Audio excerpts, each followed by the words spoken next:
แต่ตอนเด็กๆอ่ะชอบเสนาหอยเราอ่ะกลายไปหลงรักเขาเองหนูเพิ่งดูคลิปคุณหมอค่ะคลิปที่คุณหมอน้ำลายไหลฉันขอฟูอะไรอ่ะพี่แนะนำให้ผู้หญิงทุกคนที่แบบมีเพศสัมพันธ์เนี้ยควรตรวจภายใน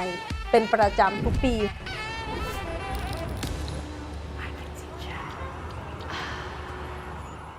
Hello and welcome to I Can Teach Welcome หมอเจี๊ยบค่ะขอบคุณค่ะจริงๆหนูมีคำถามที่ไม่เกี่ยวเซ็กแต่หนูอยากรู้เกี่ยวกับจริงได้หมดพี่เอาเวลาไหนไปทำงานเป็นหมออะแบ่งเวลาได้แต่ว่าตอนเด็กก็แบ่งโหดจริงแต่ตอนนี้พอพี่โตขึ้นใช่ไหมพี่เรียนจบพี่ทำงานแล้วพี่ก็ manage เวลาให้ดีขึ้นคือพี่ให้ความสำคัญกับครอบครัวเป็นหลักพี่ก็เลยลดบทบาทการทำงานหลายๆอย่างลงก็จากสมัยก่อนแบบอยู่เวรดึกเวรบ่ายอะไรเงี้ยทุกวันนี้พี่ก็จะไม่รับเวรดึกแล้วอะไรเงี้ยเพราะว่าด้วยเรื่องสุขภาพด้วยอะไรเงี้ยคือสุดท้ายแล้วพอเราถึงอยู่ในจุดที่เราสามารถที่จะ manage เวลาตัวเองได้มันก็จะดีขึ้นค่ะโอเคเราจะเริ่มถามคำถามเกี่ยวกับเซ็กส์ตอบเท่าที่ตอบได้เซ็กครั้งแรกของคุณหมอเจี๊ยบมีกับผู้หญิงหรือกับผู้ชายคะบอกก่อนเลยพี่ไม่เคยมีเซ็กกับผู้ชายไหนๆมารายการนี้แล้วเราต้อง identify ก่อนเพราะหลายคนชอบสับสนว่าสรุปคุณเป็นอะไรอยากได้คำตอบสมัยก่อนพี่ก็ไม่รู้เหมือนกันว่าพี่อยากเป็นอะไรแต่พอเดี๋ยวนี้มันมีคำให้เราแบบลองศึกษามากขึ้นเนี่ยพี่รู้สึกว่าตัวเองเหมือนเป็นเคลียร์สมัยก่อนจะตีแค่ว่าทอมหรืออะไรเงี้ยแต่พี่คิดมาเสมอว่าพี่ไม่ได้อยากเป็นผู้ชายแต่พี่แบบนิสัยเหมือนทอมบอยแต่พี่ไม่ได้อยากจะพูดครับหรือทำตัวแข็งแกร่งเหมือนผู้ชายอะไรเงี้ยไม่พี่แค่ชอบรู้สึกว่าเวลาพี่แต่งตัวเป็นผู้หญิงแล้วพี่ไม่สวยลองไปกดดูรูปตอนเป็นนางสาวไทยนะคะก็สวยไม่ทุกคนก็จะแบบว่าแบบมันเหมือนแบบไม่สวยนึกออกไหมพี่จะรู้สึกว่าไม่ได้มั่นใจในตัวเองขนาดนั้นแต่ว่าถ้าพี่แต่งแล้วสวยแบบติช่าพี่ก็จะแต่งนะอะไรอย่างเงี้ยแต่พี่รู้สึกว่าสไตล์นี้มันเข้ากับพี่มากกว่าจริงๆคือพี่ชอบผู้หญิงมากกว่าผู้ชายแต่ถามว่าชอบผู้ชายไหมจริงๆก็ชอบผู้ชายแล้วก็เคยอยากมีแฟนเป็นผู้ชายแต่กลัวว่ามันเป็นปมของพี่ว่าพี่กลัวการมีเซ็กกับผู้ชายโอเคคือถ้าเกิดไม่กลัวการมีเซ็กกับผู้ชายพี่อาจจะมีแฟนเป็นผู้ชายไปแล้วก็ได้โอเคไปกลัวตรงไหนหรือไปมีหนังโป๊ที่เราไปดูหรือมีอะไรที่มันเป็นสปาร์คความกลัวนี้หรือเปล่าพี่ว่านะถ้าพี่คิดย้อนไปตอนเด็กๆนะพี่ว่าพี่ไปดูหนังเรื่องเสียดายเคยรู้จักปะที่แบบเป็นเด็กวัยรุ่นแล้วไปติดยาแล้วก็เหมือนไปโดนเสียตัวอะไรสักอย่างพี่จำได้เลยในภาพตอนเด็กที่พี่ดูคือเหมือนเป็นแบบผู้หญิงที่แบบเหมือนทำอะไรสักอย่างแล้วแบบมีเลือดติดเบาะหรืออะไรอย่างเงี้ยเหมือนหลังจากที่โดนอย่างว่าเสร็จหรืออะไรอย่างเงี้ยมันเหมือนแบบทำให้เรากลัวหรืออะไรสักอย่างพี่ก็เลยกลัวว่าเวลาจะมีสิ่งใดๆก็ตามพาดผ่านเข้าไปในโซนนั้นของพี่จะรู้สึกกลัวมากเลยพี่ก็เลยคิดว่ามันเป็นสาเหตุหนึ่งที่ทำให้เรารู้สึกว่าเรากลัวว่าถ้าเราคบกับผู้ชายไปแล้วเขาต้องการถึงจุดหนึ่งอะไรอย่างเงี้ยแล้วเราจะไม่สามารถให้เขาได้แล้วความสัมพันธ์อาจจะไม่ได้ไปต่อด้วยกันอะไรเงี้ยมันก็อาจจะเป็นส่วนนั้นแต่จริงๆพี่ก็ชอบถ้าสมมติมีผู้หญิงกับผู้ชายให้เลือกพี่ก็จะชอบผู้หญิงมากกว่าแต่จริงๆพี่เคยคุยกับผู้ชายแล้วพี่ก็อยากจะคบเขามากเลยนะเล่าให้ฟังเท่าที่เล่าได้ไหมคะอยากจะรู้ว่ามันมีโมเมนต์ที่หลายคนอาจจะไม่เคยรู้ว่าหมอเจี๊ยบเนี่ยเคยชอบผู้ชายนะโมเมนต์หนึ่งคือเวลาเจอก็จะถูกใจคนไปเรื่อยๆนะแต่ว่าโอ้โหภาษาไม่สเปเชียลก็ถูกใจไปเรื่อยๆไม่ใช่หมายถึงว่าเจออย่างเงี้ยตอนที่ไปต่อยมวย10 ไฟท์ 10เงี้ยโค้ชสอนมวยพี่อย่างเงี้ยโอ้โคตรหล่อเลยแบบน่ารักมากแล้วก็เป็นผู้ชายที่แบบแล้วถ้าพี่ไม่มีแฟนนะพี่สามารถคบกับเขาได้อย่างนั้นเลยแล้วถ้าเกิดเป็นสเปคผู้ชายล่ะถ้าเกิดเราให้ลองพูดดูถ้าเกิดเป็นสเปคผู้หญิงเราก็จะมีของเราอยู่แล้วผู้ชายเป็นไงพี่ว่าพี่ชอบผู้ชายแบบขาวหุ่นไม่ได้แบบล่ำแบบบึกไม่เอากล้ามกลัวกล้ามลีนชอบแบบนี้เหรอคะลีนแล้วก็ดูมีความสุภาพสะอาดมีความเป็นผู้หญิงนิดนึงอะไรเงี้ยชอบ feminine energy หรือเปล่าใช่ดูอ่อนโยนแต่ตอนเด็กๆชอบเสนาหอยพี่หอยทำไมไม่ชอบพี่หอยยังไงคะคือตอนเด็กๆชอบผู้ชายตลกเนี้ยตอนเด็กๆก็คือแบบบอกเล่นๆกับที่บ้านพี่หอยนี่เป็นสเปคเลยนะอะไรเงี้ยเคยไปออกรายการสารแนแล้วเขายกหันหมากมาขอแบบขำๆแต่อันนั้นก็คือตอนเด็กไงคิดว่าผู้ชายอารมณ์ดีเราชอบคนตลกไงแต่พอโตขึ้นมาเราเรียนรู้ว่าพี่หอยไม่ใช่สเปคแล้วแล้วไปก็คือจะเป็นแบบว่าผู้ชายดูอ่อนโยนสะอาดสะอ้านอะไรเงี้ยแต่ติดเรื่องอย่างว่าอย่างเดียวแหละทำให้พี่แบบกลัวซึ่งมันก็คงเป็นปัญหาของพี่เองแหละ แฟนคนแรกหรือความสัมพันธ์ครั้งแรกของเรามันเป็นยังไงอะคะ ที่รู้ว่าเนี่ยเป็นความรักครั้งแรกเลยอ่ะก็น่าจะเป็นตอนช่วงม.3 เพื่อนพี่อ่ะบอกว่าชอบเพื่อนคนนี้แล้วพี่ก็แบบว่าอ๋อเหรอชอบเหรอเดี๋ยวไปช่วยแบบทำความรู้จักให้เพราะเขาเป็นคนแบบไม่ค่อยพูดจาใครแล้วเราก็เรียนเลขกลุ่มเดียวกับเขาในห้องเรียนใช่ไหมแล้วก็ไปถามชื่อเขาก็ไม่ค่อยตอบเขาจะเป็นแบบคนเงียบๆอ่ะเหมือน introvert อะไรเงี้ยแล้วก็แบบแซะทุกวันจนกระทั่งแบบอ้าวอยู่ดีเขาก็เริ่มเปิดใจเริ่มคุยกับเราอ่ะกลายเป็นหลงรักเขาเองโดยที่เราอ่ะไม่รู้ว่านี่คือความรักทุกครั้งที่เวลาส่งวิชาเลขเขาโดนทำโทษเพราะว่าเขาไม่ได้ทำกันบ้านหรืออะไรเงี้ยเรารู้สึกว่าเฮ้ยอยากโดนตีแทนจังเฮ้ยอยากโดนตีแทนจังเฮ้ยอยากโดนตีแทนจังแล้วก็กลายเป็นมีวันหนึ่งที่แต่เราคิดถึงนะแล้วเราจำได้เขามานอนค้างบ้านเราแล้วเขาอะเหมือนใส่ชุดเราแล้วเขาก็เอาชุดเรากลับไปซักให้แล้วพอซักกลับมามันเป็นกลิ่นเขาอะอุ้ยแล้วเราก็ดมแบบหอมจังเลยอะไรอย่างเงี้ยแล้วกลายเป็นแบบชอบกลิ่นนั้นนู่นนี่นั่นแบบเบบีมากอะแต่ก็คือมันมีความสุขมากแต่มันก็เป็นครั้งแรกเหมือนกันที่ทำให้เรารู้สึกว่ามันมีความทรมานมากในความรู้สึกสิ่งนี้นั่นก็คือตอนที่เราทะเลาะกันเราไม่คุยกันแล้วก็เป็นครั้งแรกที่พี่รู้สึกว่าเฮ้ยทำไมเราทรมานขนาดนี้มันแบบไม่มีสมาธิสนใจอย่างอื่นเลยพี่ก็เลยกลายเป็นกลัวความรู้สึกนี้ว่าแบบเฮ้ยถ้าเกิดเรายังเป็นอย่างนี้ต่อไปเรื่อยๆแล้วเวลามีอะไรมากระทบจากสิ่งเนี้ยแล้วเราจะโฟกัสในเรื่องอื่นได้ยังไงอะไรเงี้ยก็เลยเลือกทำสิ่งโง่ๆนั่นก็คือเลือกที่จะไม่คุยกับเขาอีกเลยแต่พี่ตั้งเป้าไว้นะว่าถ้าพี่สอบเข้ามหาลัยได้พี่จะกลับมาคุยกับเขาแล้วได้กลับไปคบกันหรืออะไรกันไหมคะหลังจากเรียนจบแต่ก็มีโมเมนต์ที่ทำให้เราแบบได้กลับมาใกล้ชิดกันเป็นแฟนคนแรกไหมไม่ใช่แฟนเหมือนเราก็ได้อินทิเมตกันระดับหนึ่งแต่ว่าก็ไม่ได้ลึกซึ้งอะไรขนาดนั้นแล้วก็รู้ว่ามันไม่ใช่คือบางทีมันก็ต้องลองนะเหมือนกับว่าคือเรานึกว่าอุ้ยคนนี้ใช่มาแสนนานเพราะว่าจริงๆมันไม่ใช่อย่างที่เราคิดเหมือนเราโตขึ้นแล้วอะไรต่างๆก็เปลี่ยนไปแล้วแต่ว่าก็ถือว่าเป็นเขาคือ first love ของพี่อะไรอย่างเงี้ยก็ยังมีความหวังดีให้กันเสมออะไรค่ะว่าถ้ากลับไปแต่ก่อนเนี่ยตอนที่การยอมรับของ LGBTQ มันไม่ค่อยเยอะนะตอนนั้นแล้วยิ่งใน image นะ image ที่เป็นทอมหรือกระเทยอย่างเงี้ยด้วยความที่มันมีการสไตล์หรือว่าแต่งตัวอะไรอย่างเงี้ยอยากถามว่าพี่ได้เจออะไรคอมเมนต์อะไรหรืออะไรที่มันยากไหมณตอนนั้นสไตล์พี่เนาะเวลาถ้าพี่อยู่บ้านพี่ก็จะดูเป็นลุคทอมบอยอย่างนี้เลยตั้งแต่แบบเด็กเพราะพี่มีพี่ชายแล้วพี่ก็จะใส่ชุดเสื้อผ้าต่อพี่ชายพี่เสมออะไรเงี้ยแล้วก็พอพี่เข้ามาในวงการใช่ไหมพี่ก็เข้ามาในฐานะนางสาวไทย หลายๆคนอาจจะลืมไปแล้วว่าพี่คือนางสาวไทยปี 49พี่ครองมงกุฎ42ของประเทศไทยด้วยลุคนั้นอะไรอย่างเงี้ยแต่ว่ามันก็เป็นช่วงประจวบเหมาะพอดีที่พี่เข้าไปมหาลัยช่วงนั้นพี่ก็อยากสวยขึ้นมาเหมือนกันแล้วก็พอเราโดนเข้าไปในรูปแบบของความสวยความงามแบบนั้นเวลาที่เราไปทำงานอะเราก็จะคิดว่าอ๋อฉันจะต้องมีกระบังมีผมฉันต้องใส่กระโปรงฉันต้องใส่ส้นสูงเรารู้สึกว่าเราไม่สวยอะเพราะว่ามันไม่ใช่เราไงแต่เราคือทำตามแบบฉบับอะที่ทุกคนเป็นอะอะไรก็ตามที่มันไม่ใช่เราบางทีมันก็จะขัดเขินๆเนาะจนกระทั่งมันมี Instagram เพราะว่า Instagram เนี่ยแหละมันเป็นตัวที่ทำให้เขาเห็นว่าเวลาที่เราไม่ได้แต่งหน้าหรือเราไม่ได้ไปใส่ส้นสูงมีผมกระบังหรือใดๆอย่างเงี้ยมันคือตัวตนเราแล้วเขาก็กลายเป็นว่าหมอเจี๊ยบเปลี่ยนลุคแต่เราไม่ได้เปลี่ยนลุคไงเพราะเราเป็นอย่างนี้อยู่แล้วแล้วมันดันคนชอบที่เราเป็นเราพี่ก็เลยกล้าที่จะเริ่มไปออกงานโดยที่ฉันกล้าที่จะใส่ชุดแบบที่ฉันชอบไปแล้วคนก็เริ่มแบบอุ้ยหมอเจี๊ยบแบบน่ารักจังนู่นนี่นั่นเราก็เลยกล้าที่จะเป็นตัวเองแล้วมาถามต่ออันนี้เป็นเรื่องของความรู้ของคุณหมอหน่อยนะคะทดสอบคุณหมอถามจริงทุกวันนี้ยังเชื่อมั่นพี่อยู่ไหมเธอก็อย่าเฝ้าตัดสินว่าเราไม่สวยดีเธอพี่จริงนะมันมีคลิปหนึ่งอะที่มันทำให้หนูเขวอะคลิปนกแก้วพี่อะกับแฟนพี่อะ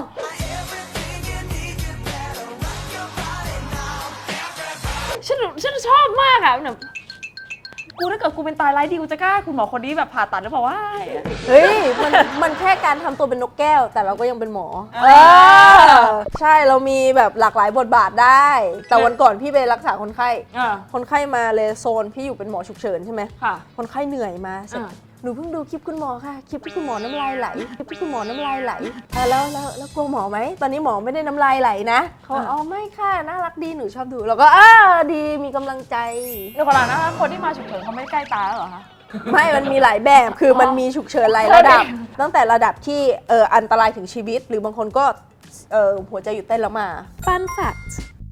ผู้ป่วยฉุกเฉินคือคนที่ได้รับการบาดเจ็บหรือมีอาการป่วยอย่างกระทันหันหากไม่ได้รับการรักษาอย่างเร่งด่วนผู้ป่วยจะมีโอกาสเสี่ยงเสียชีวิตหรือทำให้การบาดเจ็บที่เป็นอยู่นั้นรุนแรงขึ้นโดยทางการแพทย์แล้วสามารถแบ่งความฉุกเฉินของผู้ป่วยได้เป็น5ระดับสีดังนี้ค่ะสีแดงคือภาวะที่อาจจะทำให้เสียชีวิตได้เช่นหัวใจหยุดเต้นสีชมพูคือมีภาวะเสี่ยงเสียชีวิตที่ควรได้รับการตรวจภายใน10นาทีเช่นชีพจรเต้นผิดจังหวะสีเหลืองคือผู้ป่วยฉุกเฉินที่ควรได้รับการตรวจภายใน30นาทีเช่นมีไข้สูงถึง40องศาสีเขียวคือผู้ป่วยที่มีอาการบาดเจ็บเล็กน้อยและสุดท้ายสีขาวคือผู้ป่วยนอกทั่วไปนั่นเองค่ะถ้าเราไม่ได้อยู่ในภาวะฉุกเฉินก็ถ้ารบกวนมาตามโรงพยาบาลในเวลาปกติดีกว่าเพราะมันจะได้ไม่บดบังความฉุกเฉินของคนอื่นอันไหนที่คนชอบคิดว่าฉุกเฉินแต่ไม่ฉุกเฉินอะอะไรอย่างเช่นไข้1 วันเหมือนพูดง่ายๆว่าฉุกเฉินคือภาวะที่ดำเนินต่อไปให้เราเสียชีวิตได้หรือพิการได้หรือว่าอันตรายที่แบบอย่างเช่นชักอย่างเงี้ยฉุกเฉินหรือเลือดไหลแล้วไม่หยุดอย่างเงี้ยฉุกเฉินแต่สมมติถ้าคัตเตอร์บาดแล้วเราปิดแล้วหยุดได้เงี้ยค่อยมาได้แต่ถ้าแบบโจกอย่างเงี้ยโอเคต้องมาหรือว่าคนจะคลอดลูกแล้วอย่างเงี้ยมานึกออกไหมอย่างเงี้ยมาได้เราก็เข้าใจมุมในคนไข้ด้วยว่าเขาคิดว่าฉุกเฉินของเขาเพราะฉะนั้นมันเลยต้องอาศัยหลายๆทางในการประชาสัมพันธ์ให้เข้าใจว่าแบบไหนฉุกเฉินแบบไหนไม่ฉุกเฉินคือเราพูดเรื่องอะไรนะเลเซอร์หรือนู่นนี่อะไรเงี้ยแล้วพี่บอกว่าพี่อะชอบหมอยพี่ไม่ได้สะสมนะแต่หนู have a feeling you know เพราะพี่บอกว่าพี่ชอบความเป็นธรรมชาตินั่นแหละนั่นแหละแต่เนี่ยเขาพูดมาซะดีเลยเขาจะบอกเจ๊ชอบหมอยอย่างเงี้ยชอบความเป็นธรรมชาติของตามวัยอะไรอย่างเงี้ยแต่ว่าพี่ไม่ได้ชอบฉันขอฟูอะไรเงี้ยไม่มีมันเป็นธรรมชาติที่เขามีมาแล้วมันก็ดูแบบเหมาะสมตามวัยไงบางทีถ้าเกิดแบบเกลี้ยงเกลาไปพี่รู้สึกมันเหมือนของเด็กอะพี่ไม่ชอบอะพี่เนี่ยไปตรวจภายในไหมแล้วไปตรวจเพื่อนตัวเองไหมแล้วมันเขินไหมหรือเป็นยังไงคือเอาจริงๆนะพี่แนะนำให้ผู้หญิงทุกคนที่แบบมีเพศสัมพันธ์เนี้ยควรตรวจหรือว่าคนที่อายุถึงแล้วควรตรวจภายในเป็นประจำทุกปีพูดง่ายๆว่าเหมือนมะเร็งปากมดลูกอะแบบสมมตินะพี่ไม่แน่ใจตัวเลขจริงๆสมมติคนที่จะเป็นมะเร็งปากมดลูกเนี่ยสมมติ100 คนใช่ไหมสัก 80-90 คนเนี่ยมันเกิดมาจากการติดเชื้อไวรัสตัวนี้อีก 10% อาจจะซวยจากตัวเซลล์ของเราเองเพราะฉะนั้นเห็นไหมว่าสาเหตุหลักๆของผู้หญิงที่เป็นมะเร็งปากมดลูกเนี่ยคือติดจากเชื้อไวรัส HPV ซึ่งติดจากการมีเพศสัมพันธ์ได้เพราะฉะนั้นถ้าเราป้องกันก็ดีกว่า Fun fact มะเร็งปากมดลูกเป็นหนึ่งในสาเหตุของการเสียชีวิตอันดับต้นๆของผู้หญิงไทยโดยพบว่ามีผู้ป่วยใหม่มากกว่า 9,000 คนต่อปีและพบได้ในผู้หญิงอายุก่อน 30 ปีซึ่งส่วนใหญ่มักจะพบในช่วงอายุระหว่าง 35-50 ปีแต่โรคนี้มักจะไม่แสดงอาการในระยะแรกเราจึงควรสังเกตอาการของตัวเองอย่างเช่นมีตกขาวมากกว่าปกติหรือตกขาวมีเลือดปนมีเลือดออกจากช่องคลอดโดยไม่ทราบสาเหตุปวดท้องน้อยหรือปวดบริเวณหัวเหน่าประจำเดือนมาไม่ปกติปัสสาวะไม่ค่อยออกมีเลือดปนหรือปวดบวมเป็นต้นค่ะแล้วตอนพี่พูดว่าผู้หญิงที่มีเพศสัมพันธ์ควรจะไปตรวจอะขอถามเลยนะถ้าเกิดเป็นในเคสแบบว่า lesbian sex หรือว่าเซ็กซ์ที่ไม่มีการสอดใส่กับผู้ชายอย่างเงี้ยต้องไปตรวจด้วยไหมหรือเป็นยังไงคะคือถ้าเกิดอายุถึงเกณฑ์แล้วก็ควรไปตรวจเช่นกันเกณฑ์คืออะไรคะก็คือแบบเหมือนมีอายุแล้วนู่นนี่นั่นคือพี่จำตัวเลขไม่ได้จะต้องไปเสิร์ชดูว่ามันตัวเลขเท่าไหร่30หรืออะไรซัมติงอะพี่ไม่แน่ใจนะตรงนี้เพราะว่าบอกแล้วหมอบางทีก็ไม่ได้รู้ทุกอย่างเพราะเรียนแล้วก็ลืมไม่ได้ใช้ไงพี่ไม่ได้มาคัดกรองให้ใครพี่ตรวจแต่ว่าแท้งมาลูกตกจิ๋มขาดหรืออะไรเงี้ยพี่ตรวจอยู่จริงๆมันมีเวลาสมมติร่วมเพศมาแล้วก็แบบแรงไปอะไรเงี้ยเล่าให้ฟังได้ไหมคะคืออวัยวะเพศฉีกขาดนี่เลเวลแรงคืออะไรในคำถามของหนูก็ขาดแบบเหมือนโดนอะไรปาดอย่างเงี้ยแล้วรักษายังไงอะคือเขาเย็บหรอหรือเขายังไงคะใช่เขาก็ต้องดูว่าแบบมันฉีกขาดจนถึงต้องเย็บไหมหรืออะไรอย่างเงี้ยแล้วเย็บในจิ๋มเย็บยังไงคะก็เหมือนเวลาคนออกลูกมันก็ต้องตัดแล้วก็ต้องเย็บอยู่ดีตรงนั้นแล้วจิ๋มที่แบบยังไม่ออกลูกแล้วพี่จะเอามือเข้าไปเย็บยังไงทำยังไงอะคือถ้าเกิดขาดตรงนั้นน่ะแล้วพี่ก็จะปรึกษาให้หมอสูมาเย็บแต่พี่ก็เคยเย็บตรงนั้นเพราะว่าเราต้องเรียนการคลอดลูกให้คนนึกออกไหมโอเคค่ะมาในช่วงท้ายๆแล้วนะคะขอถามอะไรที่มันคิวขึ้นมานะคะจิ๋มขาดหรืออะไรเงี้ยกับความสัมพันธ์นะคะสมรสเท่าเทียมกันเขาผ่านสภาไปรอบแรกหรือเปล่ายังไม่ได้ finalize ตัวพี่เองเนี่ยอยากจะแต่งงานไหมหรือไม่อยากแต่งงานหรือเป็นยังไงคะอยากมีความสำเร็จคือเราไม่ได้อยากที่จะแต่งงานเพราะว่าแบบเฮ้ยฉันรักกันฉันเลยอยากจะประกาศให้ทุกคนรู้นึกออกไหมสำหรับพี่กับแฟนพี่ไม่ได้มีความเหมือนเพราะว่าเรารู้ว่าเรารักกัน2 คนอยู่แล้วอะแต่สิ่งที่เราต้องการคือพอเราโตขึ้นเนี้ยเราตัดสินใจใช้ชีวิตร่วมกับใครอะมันเป็นมากกว่านั้นไงมันไม่ใช่แค่เรื่องว่าฉันให้พ่อแม่รับรู้เนี่ยมันเป็นเรื่องของการวางแผนอนาคตชีวิตอย่างเช่น สมมุติพี่กับแฟนมีบ้านอยู่ด้วยกันแล้วถ้าวันใดวันหนึ่งแฟนพี่เป็นอะไรไปแล้วเราไม่ได้เป็นอะไรกันเพราะฉะนั้นอีกครึ่งหนึ่งของพี่อย่างเงี้ยมันก็จะตกไปอยู่ที่ฝั่งเขาซึ่งอันเนี้ยคือครอบครัวเขาน่ารักอยู่แล้วนะแต่หมายถึงว่าใดๆมันเกิดขึ้นได้อย่างถ้าเป็นครอบครัวอื่นสมมติพ่อแม่พี่น้องคนที่รับต่อจากเขาอะไรเงี้ยเข้ามาฉันจะมายึดบ้านนี้ฉันจะแบบอยากจะขายบ้านก็เลยเป็นทะเลาะเวียนหัวกันนึกออกไหมแต่ว่าถ้าเกิดสมมติเป็นผู้ชายผู้หญิงที่แต่งงานกันได้พอสมมติเมียตายปุ๊บทรัพย์สมบัติก็เป็นของสามีง่ายๆไม่ได้ต้องไปวุ่นวายกับคนอื่นตามกฎหมายแต่อันนี้มันไม่ได้มีกฎหมายอะไรรองรับเรามันเป็นปัญหาของการใช้ชีวิตไงมันไม่ใช่เรื่องเล็กๆนะมันคือเรื่องของการวางแผนการใช้ชีวิตการวางแผนการเงินต่างๆเอาอย่างเช่นถ้าสมมุติคู่รักเนาะที่เขาเป็นชายหญิงแล้วเขาทำงานเอาง่ายๆข้าราชการสมมติติช่าเป็นแฟนกับพี่แล้วสมมติพี่เป็นหมอที่พี่รับข้าราชการจริงๆติช่าควรจะได้สิทธิ์การรักษาจากคู่สมรสเลยก็คือติช่าเข้าโรงพยาบาลรัฐที่ไหนก็จะรักษาฟรีเหมือนกันแต่พอพี่กับติช่าไม่สามารถแต่งงานด้วยกันได้ติช่าป่วยพี่ก็ต้องเอาเงินที่เราเก็บกันมารักษาติช่าหรือติช่าต้องไปซื้อประกันเพิ่มแทนที่ตรงนี้พี่ทำงานตรงนี้ติช่าควรจะได้สิทธิ์ตรงนี้นึกออกไหมอันนี้คือพื้นฐานง่ายๆเลยที่เราไม่ได้รับกันตรงนี้เราอยู่เป็นเมืองพี่ว่ามันเป็นจุดเด่นด้วยนะที่เวลาสมมุติเป็นแบบไพร์มันอะไรเงี้ยของไทยนี่คือแบบถ้าจะเป็นแบบอันดับต้นๆของโลกเลยที่คนอยากมาซึ่งเป็นพี่ว่าเป็นจุดขายแล้วก็เป็นเสน่ห์เป็นสิ่งหนึ่งที่น่าภูมิใจด้วยซ้ำซึ่งประชาชนคนทั่วโลกเขาก็ภูมิใจในสิ่งนี้แต่ทำไมกฎหมายมันไม่สำเร็จสักทีล่ะแทนที่เราเสรีขนาดนี้แล้วเหมือนเสรีแต่แบบทุกอย่างรอบข้างแต่กฎหมายที่มันควรเป็นคอสำคัญในการให้เขามีสิทธิ์ที่เหมาะสมที่เขาควรได้ในสังคมไม่มีใช่เพราะฉะนั้นสิ่งเนี้ยมันคืออยู่ในมือของคนที่เขาจะสามารถอนุมัติได้ซึ่งมันเป็นความสำคัญนะมันไม่ใช่เรื่องไร้สาระอันเนี้ยมันไม่มีข้อเสียใดๆเลยนี่หรอไหมในการที่จะอนุญาตให้คนที่เขารักกัน2 คนแต่งงานกันได้แล้วก็แค่รับสิทธิ์เหมือนคนทั่วไปนึกออกไหมมันไม่มีผลเสียอะไรเลยนะก็รอติดตามต่อไปเพราะมีอะไรที่เราก็พูดถึงแล้วก็มีแต่ข้อดีให้กับคนกลุ่มนี้แต่ข้อเสียคนอื่นก็ไม่ค่อยมีเท่าไหร่ก็เลยแบบ why not เนาะใช่ก็ถ้าเกิดมีโอกาสที่ทุกคนจะสามารถแสดงพลังได้ก็เนาะร่วมมือร่วมใจกันค่ะเพราะเราก็อยู่ในสังคมเดียวกันอยู่ดีผู้จาดูดีสมเป็นนางสาวไทยจริงโอเคค่ะขอบคุณมากๆเลยนะคะวันนี้ที่บอกรายการของเรานะคะได้เลยค่ะขอบคุณนะคะอยากจะฝากช่องฝากอะไรไหมคะก่อนไปก็ฝากนะคะก็ทั้ง Instagram TikTok แล้วก็ Facebook นะคะของเจี๊ยบลาลานานะคะแล้วก็จะมีของ Cheer Up Channel นะคะเรื่องบนเตียงซึ่งตอนนี้ติช่าไปเทปนั้นก็ยังไม่ได้ถ่ายเลยค่ะจริงเหรอจริงทำไมพี่เป็นอย่างเงี้ยไปช่วยไปตามแล้วไปคอมเมนต์เป็นกำลังใจให้พวกเขา2 คนไม่ขี้เกียจได้ไหมคะแต่ก็ไปตามไว้ก่อนเพราะว่าถ้าเกิดมีคนไปคอมเมนต์แล้วก็ไปกดดันเขาเชื่อมันต้องมาอีกแน่ๆไปกดดันไอเชียชอบทำตัววุ่นคนนั้นค่ะชอบทำตัววุ่นช่วยไปตรงนี้นะคะไปติดตามนะคะแล้วก็ช่องนี้จะไปออกมาแล้วนะก็ฝากไปไลค์วิดีโอนี้ไปคอมเมนต์ไปดูได้นะสนุกมากเลย energy เยอะมากนะคะ